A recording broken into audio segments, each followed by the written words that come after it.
Hello, hello, hello. I'm Jess with MomoCon, and I am here with Greg Baldwin. Hi. Hello, Jess. How are you? I'm doing good. Glad you could join us here for MomoCon Online.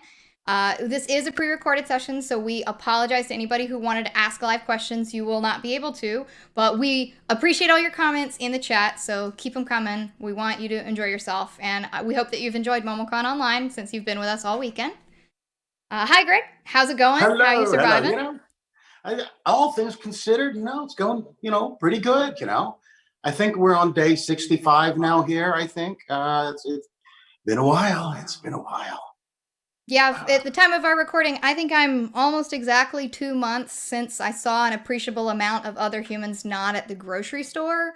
I miss that. I kind of miss the interaction, but I mean, I understand, obviously, oh, but I miss it. what I miss, I used to love just going to the grocery store. I mean, it's one of my favorite places. I like to just take my time and look and browse. And now it's like, you know, get in, get out as quickly as you possibly can. It's one of many things that I miss, I think, Comic Yeah, Con's being maybe number one on that list. that's fair. That's fair. Well, Greg is going to join us today for a question and answer session, and he's going to talk about his broad body of work and being a voice actor and all the Also, cool simply stuff that my he gets to broad do. body. I'll have a few questions, and then at the end, we'll hear about some of the stuff Greg's got going on. So, Greg, what sparked your interest in voice acting? I would have to say probably what sort of sparked my interest in acting in general, because what really drew me into acting, oddly enough, was I discovered my mother's original cast recordings from Broadway. And I literally fell in love with musical theater and would listen to these albums over and over and over and again, And as I was listening to them, I learned about, I guess, dialects, doing impressions. I would sing along with Rex Harrison in My Fair Lady or Zero Mostel and Fiddler on the Roof. And I think the more I did it, I went, wow, this is kind of fun. I like doing all these dialects and things. And at the end of the day, before we moved to Los Angeles from Houston back in '87, I thought, live action is great, but you're on the set for sometimes 15 hours a day. Whereas voice acting, you go in and you work for an hour and then you're done. So I guess at the end of the day, what I'm really saying is I'm just kind of lazy. It seemed like a really good way of making some money, and not having to work too hard for it. It feels like a good plan. I mean, you know. Yeah, and that's how. Now that being said, I didn't actually. When we moved out to LA, I had thought, oh, it'll be easy. You know what? I'll just support. I'll just go and be a voice actor, and it's going to be great, and that's what we'll do. Well, cut to that was 1987. Cut to 2006 when I finally had some success as a voice actor. So I also think that you need to what's the word I'm looking for? You stick to itiveness, I mean, I always wanted to do it. It turned out to be a lot more difficult than I suspected, but I didn't give up. And eventually, it came around and I got my shot. Awesome. And Have you I, ever but I, thought? Sorry. oh, just please go ahead. Please go Have ahead. you ever thought about doing musical theater, or have you done musical theater Oh, I since do. you I got? do. Okay. Yeah, I do. The last time I did it, I was in LA, was at a theater company called the Actors Co-op, and I did a musical called The Baker's Wife. It's by Stephen Schwartz, who did Wicked and Godspell and some other things. It's one of his lesser known. So yeah, every 3 or 4 years or so, I get the bug to go back and do live theater again, and that's something else again that I mourn the current lack of is the idea of Broadway being dark right now just makes me want to cry. That and Disneyland being closed. It's like it's very very Heartbreaking. sad. Yeah, it really is. So as much as I love theater, at this point I don't know when I'll get to do it again. Hopefully when there are Comic Cons again and we can all gather and be with each other again. Yeah. As an actor for both Uncle Iroh and Aku, you're playing two very different characters in the same voice. How do you separate the two extremes in your performance? Well, Iroh is much more calm. It just comes to that. And Aku is just over the top. It's the same voice, but yeah, it's all big and very please come and have tea with me. So it's this, obviously it's the voice of Mako Iromatsu, and I don't pretend to ever even remotely approach his greatness. Uh, but that is the beauty of those two characters. It is yin and yang. One of them is very subdued. One of them is very big. One of them is good. One of them is very bad. Uh, and it's literally just two sides of the same voice, which is a great gift. Every now and then, when I get these requests for the cameos, every now and then they will want to hear from both Aku and Iroh, which is always my favorite thing to do, because I love to say, "Oh, you must come and join me for a cup of tea, just to make sure the tea is extra thick." So, that kind of thing. It's fun to go from one to the other. You do voice a lot of characters that were formerly voiced by Mako. How did you feel when you were offered the roles of such an influential actor? You know, amazed, absolutely amazed. And the funny story about that circles back again to my love of musicals, and particularly a musical called Pacific Overtures, which was written by Stephen Sondheim in 1976. And I was in high school. I was an odd teenager, obviously. Everyone else was listening to Kiss, and I'm listening to the cast recording of Pacific Overtures, and I loved this. I fell in love with it. To this day, I could sing the entire score for you. Uh, the bottom line is, I would sing, as I said, I would sing along with this album. Uh, and flash forward to 2006, when sadly Mako had passed away. I think I was probably the only one on the planet that had literally been working on a Mako impression since 1978 or so. And that's sort of how I fell into it. So you never, honestly, I never imagined that I would be Mako Aramatsu's successor, and I imagine that he never imagined that I would be. But life is odd, and again, it has been, as I have said before, of all the great blessings in my life, and I have had many. That is up there. That the chance to honor both of these iconic roles, and at the same time also honor the iconic actor who created those iconic roles. Uh, I never envisioned this, but I felt, yeah, it felt great. When they finally called and said, you booked the gig, you are Uncle Iroh. It felt, I'll never forget it. We went to Disneyland the next day, because that's what you do when you become Uncle Iroh. Well, in that same vein of honoring Mako, you've mentioned that you will not sing "Leaves on the Vine." How did you come to that decision, and what does the song signify to you? The song, it was his, it was the last episode. Actually, not that he voiced some later than that, but the episode was dedicated to him.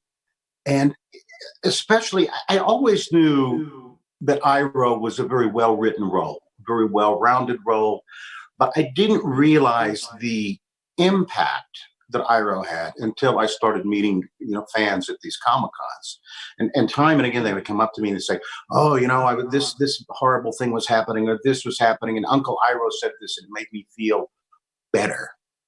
And at that point, I think I realized that this character is so much more than just a character. And that's when I started. And I remember watching the episode, because ironically, it's actually the first episode that you hear me as Iroh. It's just a pickup in one line. Uh, and so I heard him sing the song, and so many people say that's the moment they remember. That's the moment that they wept. And I could not do justice to that song. And people do. They ask me for it. And it is the one time I say, what, I'm sorry, I'll sing anything else for you. I'll sing Alexander Hamilton for you in Iroh's voice. And I have. But that's the one song. It just seems it seems like Mako has given me so much. I need to give something back to him and let him have that. That is his. That is his forever. And I don't presume to step on that, I guess. Is there a specific line from any of your work that really impacted you, and how did it affect you? The best, my favorite. I mean, the Iroh has so many great things to say, but of the lines that I actually delivered, and it was actually in Legend of Korra and not the Last Airbender, and it is indeed in these times in which we live. I've relied on it myself. I actually rely on Iroh's wisdom myself. And the line is, if you look for the light, you will often find it. If you look for the dark, that is all you will ever see. And that to me is like every day I think I tweeted about the other day. I walked across the street to get some coffee, and it's like, and we're in the middle of all of this anger and fear and death and disease, but the sun is shining, the birds are singing, the sky is a magnificent blue. And I thought of that line, if you look for the light, you will often find it, and that even in the midst of all of this tragedy and chaos, there is light and there's goodness, and all we have to do maybe is just look for it. Hmm. It's certainly really helpful right now. The line is Yeah, I know. really helpful right now. That helps me. Also, liquor helps as well. Liquor, helps a lot. That's been working well for me. That's fair. In fact, we got this. Wrap this up. Come on, it's almost time. It's happy hour. Come on. It's 5 o'clock somewhere. I gotta open the bar. This is a pre-record, so it's 5 o'clock everywhere. I mean, who knows? What advice do you have for voice actors who are struggling to get gigs? Well, again, what I tell them is the main thing is don't give up. If you really commit to it, stick with it. And I am a firm believer. If you stick with it and you don't give up, eventually success will come to you. So that would be it's not the easiest business to break into. It's a very competitive business, but I think if you have the heart for it and the talent for it and the guts to stay and fight for it, I think don't let anybody ever tell you differently. Now that's on a very esoteric, on a very specific advice that I give voice actors. Number one, I say learn to do dialects. That is to me a very concrete thing you can do. And I always give this example. I was on a show called The Marvelous Misadventures of Flapjack. And they will send you a artist rendering of the character.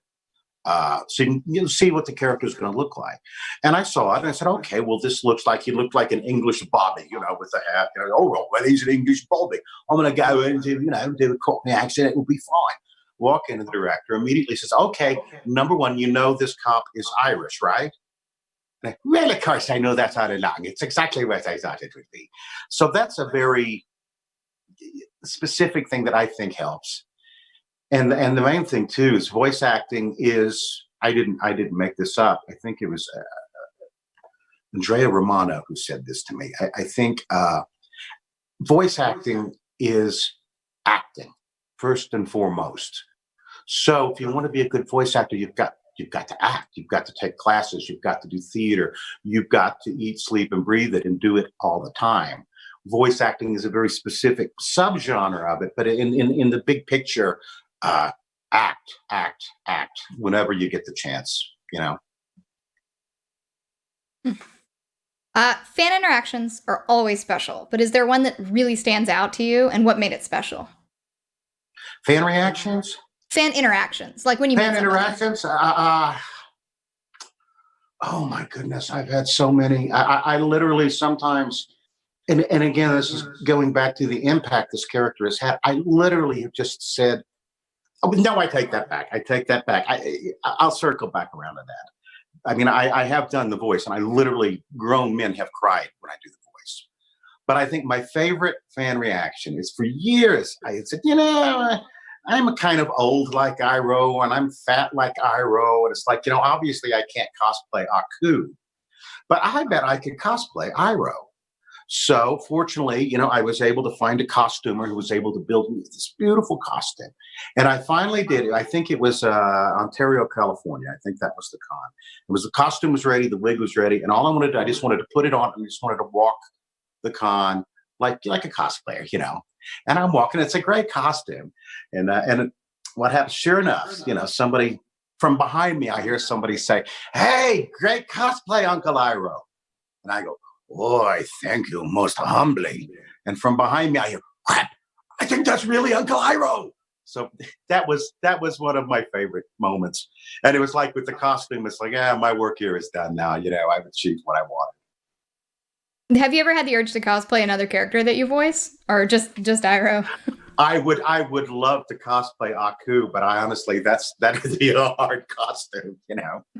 I have seen it done, but it was a guy on stilts, and stilt walking is not in my skill set. You know, I'm afraid it's one thing that, you know, sadly I never learned.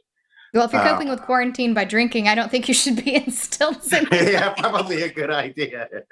Hmm. So you mentioned that you were walking down the street and you're during quarantine and you're thinking about Uncle Iroh quotes. What do you think Aku's advice would be during quarantine?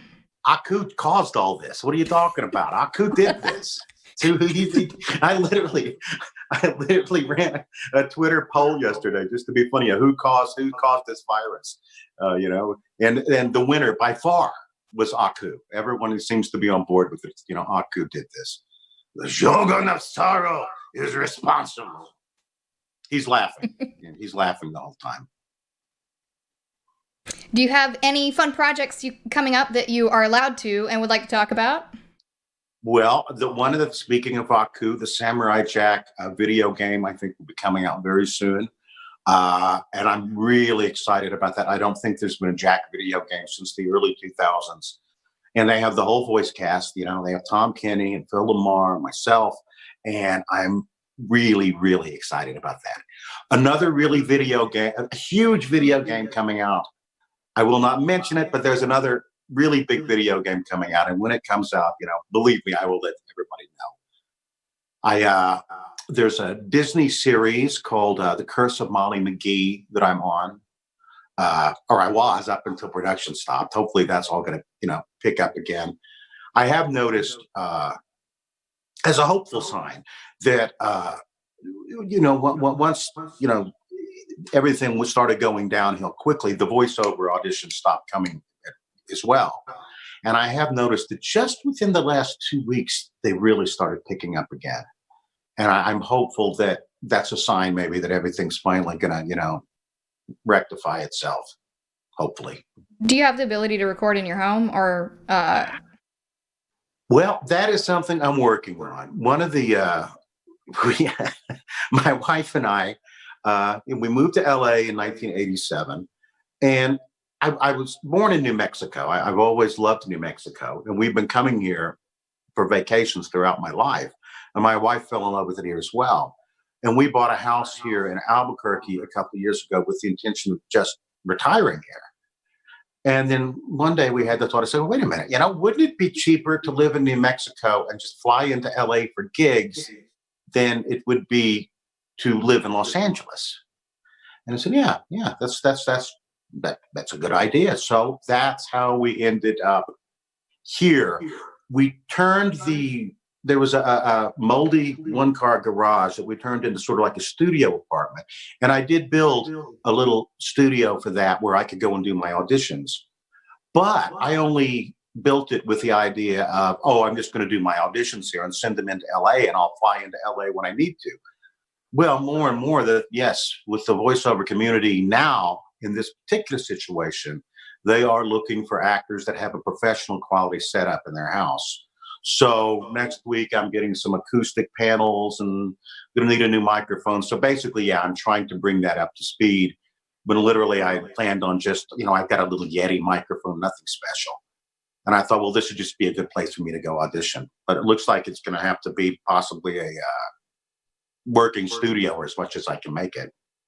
no, it's a competitive advantage because you have the ability to do more, you know, more than that. Makes sense.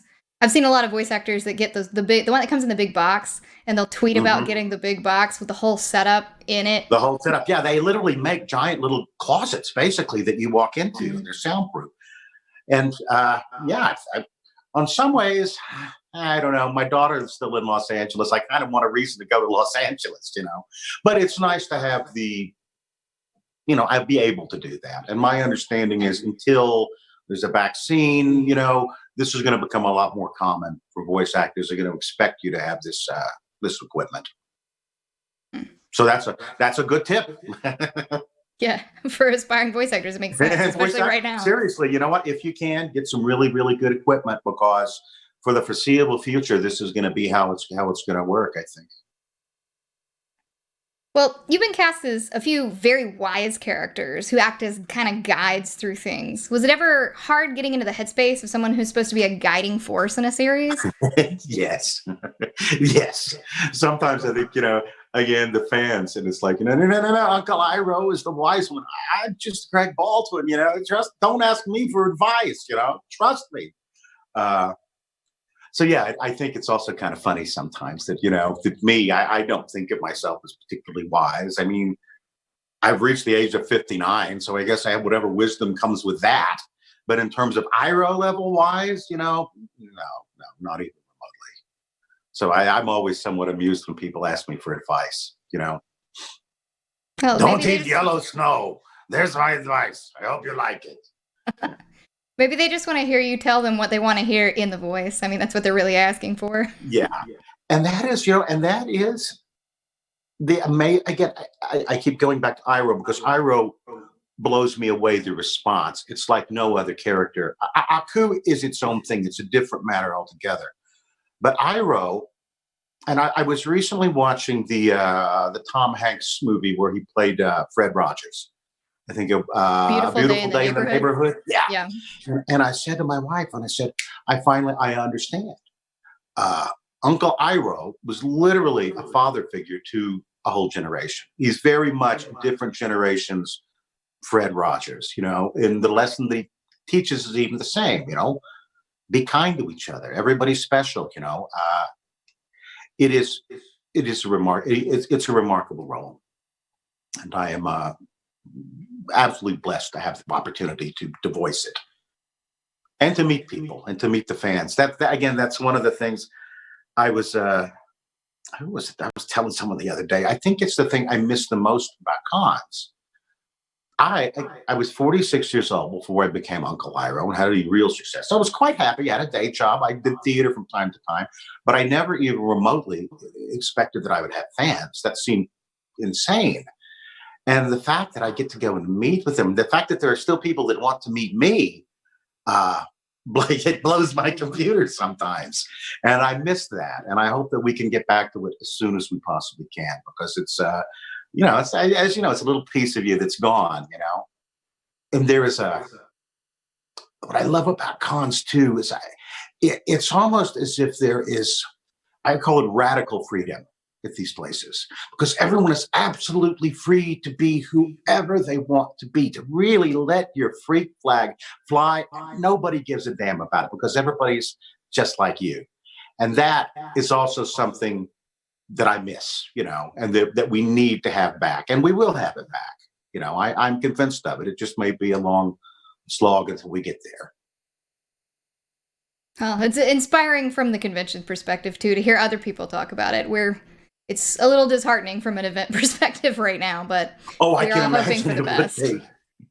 Well, I'm watching the restaurants and how the restaurants are figuring out a new business model, and it may be that Cons Week we can figure out some sort of a new business model. Some sort of, I don't know, virtual cons. I don't know. It's going to be someone smarter than me have to figure out how to do that. But I think people need it, especially now. I'm glad to be doing this today. Just it makes me feel a little closer to that. Because I'm able to do this. Well, we are glad to have you. Absolutely glad to have you. So you've done more roles outside of Iroh and Aku. Are there any standout roles that you really got to make your own that stick with you? My favorite non-Mako role was in Clone Wars, and I played a very, very old Jedi master named Tera Sinube. Really, really old. But the cool thing about him, he's doddering, he's old, he's slow, and you think, oh, this old guy, his lightsaber is in his cane, and he whips out the lightsaber from his cane, and he kicks butt, and that is one of my favorite roles. And I also like to tell aspiring voice actors this story, because I say not only dialects, but it's also good to learn to do impressions, because frequently you can do an impression of another actor and make the role your own. For example, Tera Sinube is the Jedi in Clone Wars, and he talks like this. He's very, very old. Now, what I suggest you do is you go back and you watch Richard Harris as Dumbledore in the very first few Harry Potter movies, and you'll know exactly where I stole that voice from. So it's good. It's good. You know, impressions are a good way, a good starting point for a character, I think. But yeah, I like all my work on Clone Wars. I'm enjoying the work on the Disney show now as well. I'm like a ghost, which is kind of fun. Uh, yeah, it's great. You know, having the chances, and sometimes I have to pinch myself. You know, Greg, you're almost 60 years old, and you get to do this for a living. This is fantastic. You know, what could be better? So, your kids were growing up around the time you were playing a lot of these amazing characters. What did they think of your work? They were completely, you know, unimpressed. Like it, I going circling back to the Clone Wars and the lightsaber in the cane. The first time I saw that animated, I called my kids and said, "Hey guys, come in here! You got to see this! Look at me! I'm a Jedi! I'm a Jedi master! Look, my sword is in my cane! Oh, it's awesome!" And my kids are like, "Whatever, Dad. You know, whatever. Can we go back to our rooms now?" Now I think when they were teenagers, no, it was no big deal. I think it was like most teenagers; they were embarrassed by me. Today, I don't think. Today, they are not. Today, you know, I think they. Of course, they're 25 and 26 respectively now. So, but no, they were so used to me doing silly voices all their lives that it did not especially, you know, impress them. I am not. They don't find me a terribly impressive character. Just You a ever feel the dad. you ever feel the urge to just have them come to a convention and see all the fans waiting for you and be like, "See, this wasn't you." Oh, now they do. Now they do. You know, I even got my daughter on video. She was sitting at the table with me, helping me, and I even got her on video doing her own Iroh impression. She was good. She did a good job. She sounded very good. You know what? I have to get my son to do it now too. To see, I think I'll ask him to do it tonight. He, my daughter's in Pasadena, the boyfriend, and my son's a composer. He was in New York City. And so it's probably about a month and a half ago, we said, you know, uh, the risk associated with you coming to New Mexico are less than the risk associated with you staying in New York. So he's outside living in the studio apartment with the recording studio now. So it's good to have. I'm glad that he's home with us and not in New York. Yeah. But again, every time I think about New York, one of my favorite places in the universe, it's very sad. Sorry, Yeah, bringing it all back down no, again. Sorry, it's a sorry. hard time. It's hard to get away from it too because it's kind of everywhere. So Yeah, and that's the thing. There have been disasters before. You know, I remember we were in the Northridge earthquake and the LA riots. You know, yeah, it was intense and dramatic, but it only affected our little corner of the world. And when I start thinking about how, oh, you know, the Eiffel Tower is closed, the Tower of London is closed, you know, everything is closed. It's almost too much for you to wrap your head around to think that everyone literally on the whole planet is in the same boat that we're on right now. well, on a more up note, I guess, the relationship between actor and director is really important to get a good performance. Do you have advice for either other voice directors or actors working with directors for the first time in a voice role? The most important thing you can give a director in theater, live action, voice acting, whatever, is always make the adjustment. And again, that goes back to simply you learn to be an actor by acting and learning how to make the adjustment where the director can say, can you tweak this a little bit this way? And if you can take the director's words and translate them immediately into what they want to see, then you're going to get work because that's what they like, you know. And I've worked with some great directors on Andrea Romano and Samurai Jack was cool because Gendy Tartakovsky himself was the voice director on Samurai Jack. And, you know, who's going to know better than the literal creator of the show? And I've told this story before, Sam, speaking of Samurai Jack, and this is circling back to Mako Iromatsu, and probably in my professional career, probably the greatest thing that ever happened to me. We were recording, I think it was the second to last Samurai Jack record. And I walked into a Cartoon Network and I, you know, signed in at the front, as a guard. And I see that just above me, someone had signed in as Mako. And I thought, well, That's a sick joke. What's up with that? You know, okay. Well, go back to the green room. And I'm sitting there, and I notice there's a woman there with her son. And Gendy Tartakovsky calls me over, and he says, "Hey, Greg, come over. I want you to meet some people. This is Mako's daughter and grandson, who is also named Mako." At this point, I'm going, Gendy, boy, I wish you maybe would have given me the heads up for this, because it's one thing to do the voice of an iconic character. It's another thing entirely to be doing the voice of this woman's father who is gone. So I'm like very, very nervous to how this is all going to go out. Unfortunately, we're in the booth. I'm situated where I can't see her because she and her son are watching the record. But Phil Lamar, Samurai Jack, can see her. And the minute I start speaking, Phil says she just goes like this and just listens. And I walk out of the recording session. She comes up to me, tears in her eyes, gives me a hug and says, "Thank you so much." It was like he was in the room with me again. And I thought, of all the things that I've ever done or will ever do professionally, I don't think anything can top that moment on not just a professional level, but a human level. Because I always like to say, I wouldn't give to hear my own father's voice again, even if it was an impression of my father, and so that moment really, really, really sticks with me as making it all worthwhile, And I don't know why I ended up the successor to Mako, but I do believe, and I've said this before, when I do shuffle off my mortal coil, not for any time soon, and I do meet Mako, because he's going to be one of the first people that I want to see. I always say Mako's going to say a couple of things to me, possibly both. He will say, "Greg, it's so good to meet you. Thank you for honoring my life and my legacy." And the second thing he'll say to me, "Are you kidding me? They went with a white guy." He may say both. I think he probably will. But I do look forward to someday, saying thank you. It has given me opportunities that I never dreamed of. And all because of a musical that Stephen Sondheim wrote, 1977. I actually wrote Stephen Sondheim a letter because another great hero of mine had passed away that I wanted to tell him. I think it was Albert Finney, an actor that I had always admired.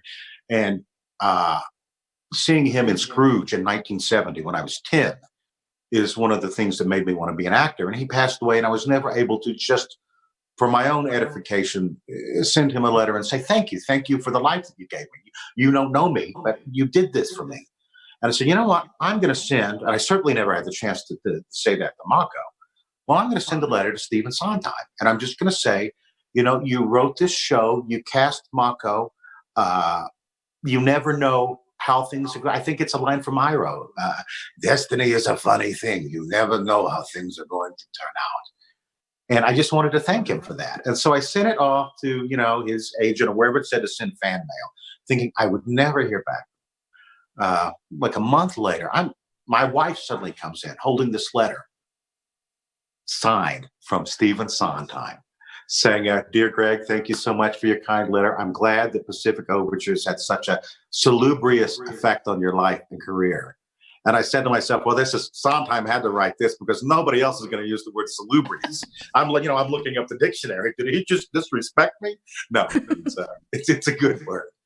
So yeah, it was cool to be able to do that. You just never know. I think I got that record for my birthday. Started listening to it, and that led to this. That's why I'm talking to you now, because of a record, from a musical. Well, that just leads me to have to ask, what's your favorite Sondheim song? That's tough. I would, because I do love Pacific Overtures, and I would say I would agree with him because it is his favorite song. He is, I think he's on record saying this. He wrote a song for Pacific Overtures called "Someone in a Tree." And I think that is my favorite song that he ever wrote as well. He says it's his. And it's about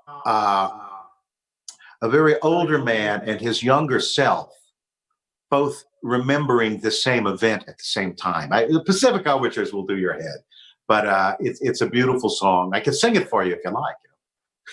I I mean, actually maybe could.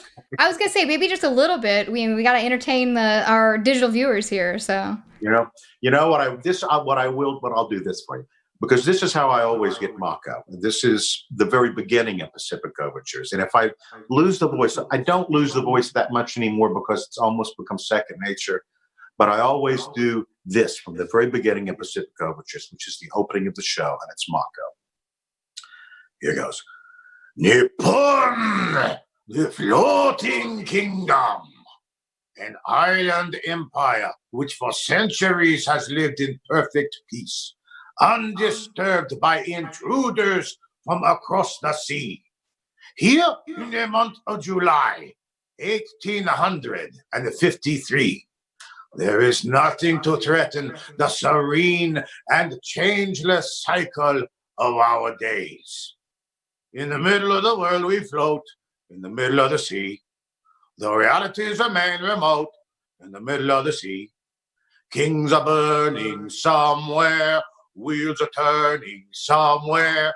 Trains are being run, wars are being won, things are being done somewhere out there, not here. So that is the little bit of the advantages of floating in the middle of the sea, as originally performed by Mako Iroh in the 1977 production of Pacific Overtures by Stephen Sondheim. Thank you. excellent.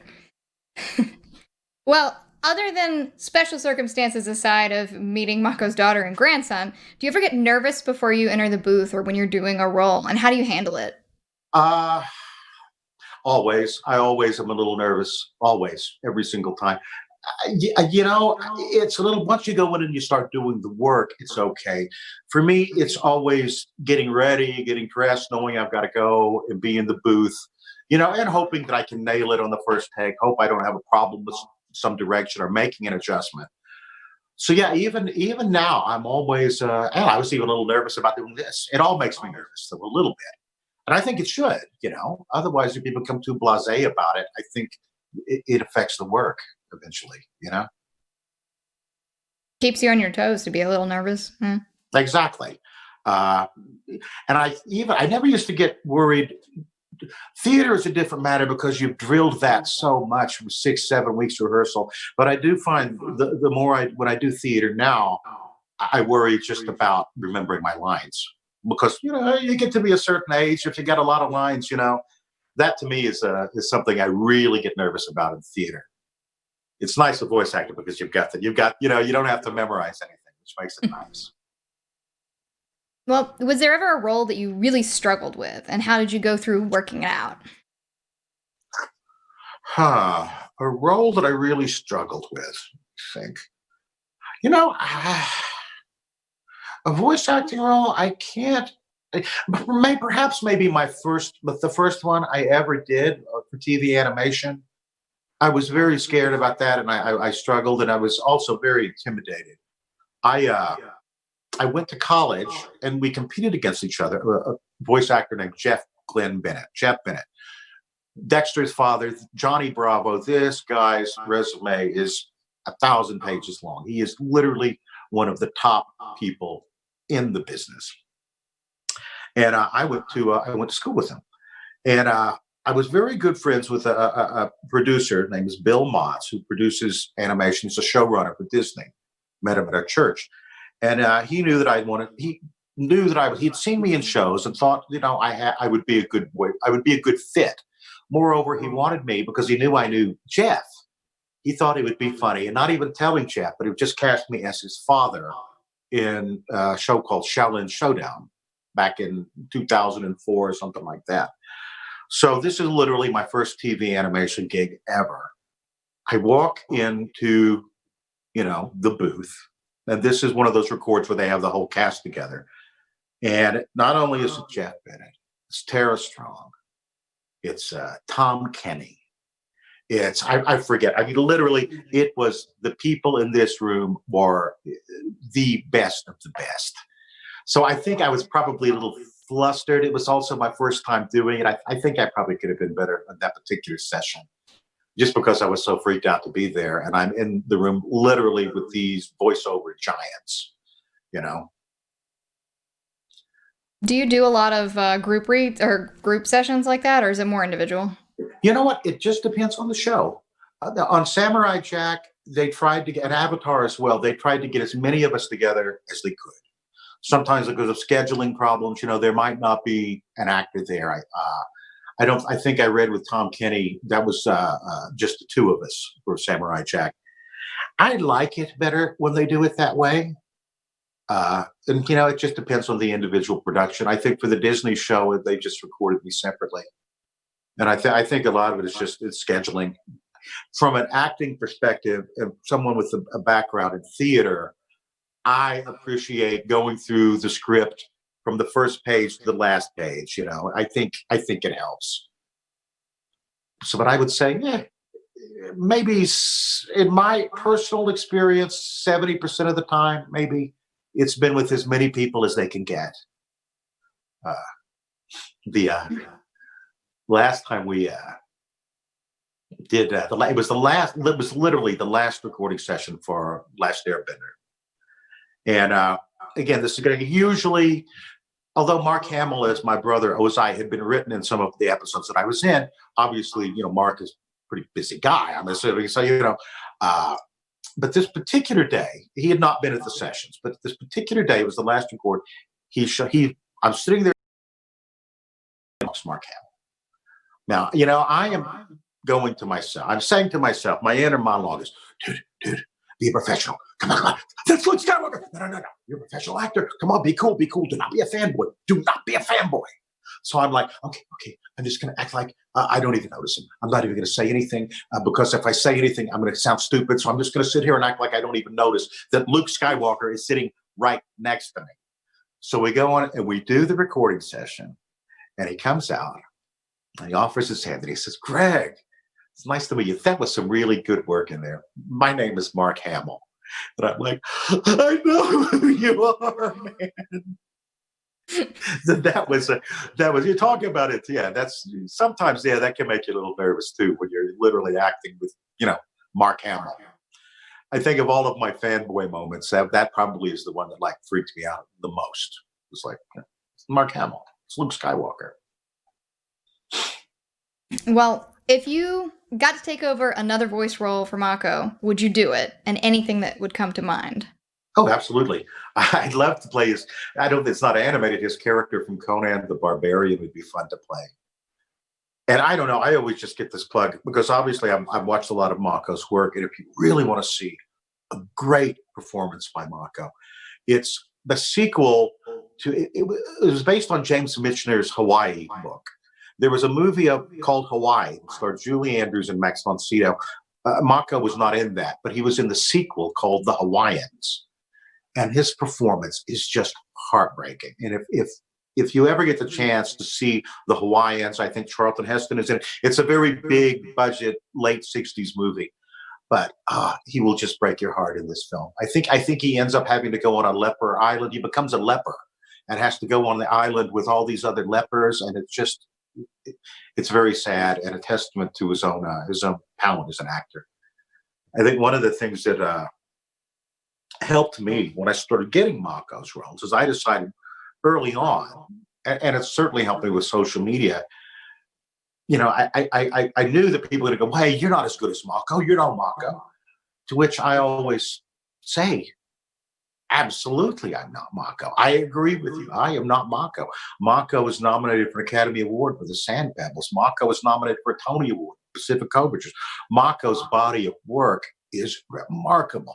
Mako started the first Asian theater company in the United States in Los Angeles, the East West Players. So it's always, that has never been, I always agree with people that say, oh, you're not as good as Mako. Duh, of course I'm not as good as Mako. The fact that I'm able to just briefly, fill in his shoes is a very, very cool thing. It always comes back around to Mako. I'm going to have tea with him someday. So, although actually I did learn that through people that knew him that Mako and I perhaps share a love of whiskey. So perhaps when I do meet him, perhaps maybe we'll forego the jasmine tea and cut straight to the whiskey, my friend. Well, thank you so much. Is there anything that you want to plug your own website, your Cameo? Well, that is you know what, the Comic Cons obviously dried up, and I started the cameos before, where people will say, "Will you say happy birthday in your Uncle Iroh voice?" Uh, and I had done it before. I would get maybe one or two a week. It was kind of fun. But once this quarantine happened, this thing has exploded with people literally just wanting to hear from Uncle Iroh, telling them it's going to be all right. And so, yeah, I would plug that because it gives me the opportunity. I feel like I'm doing something good just for a little while. Somebody says, "Oh, my high school graduation got canceled. Can Uncle Iroh please, say a few words?" Uh, I take that very seriously, and it makes me feel better. So if anybody wants, to hear from Uncle Iroh, look me up on Cameo. I'm happy to help as much as I can in these rather troubling times. Well, thank you, Greg, for joining us. Yeah, hope you guys can join us for the rest of MomoCon Online. I'm not sure when this is going to air yet, so I hope there's a lot more of MomoCon Online for you to see. You can check Excellent. it out at momocononline.com or momocon.com/online. We hope to see you. We've got board games going on. We've got tournaments every day. We've got lots and lots of panels with celebrities and companies and announcements and some cool guests. And check it out. We hope to see you. And thank you, Greg. Thank you very Thanks for joining us much. for this hour.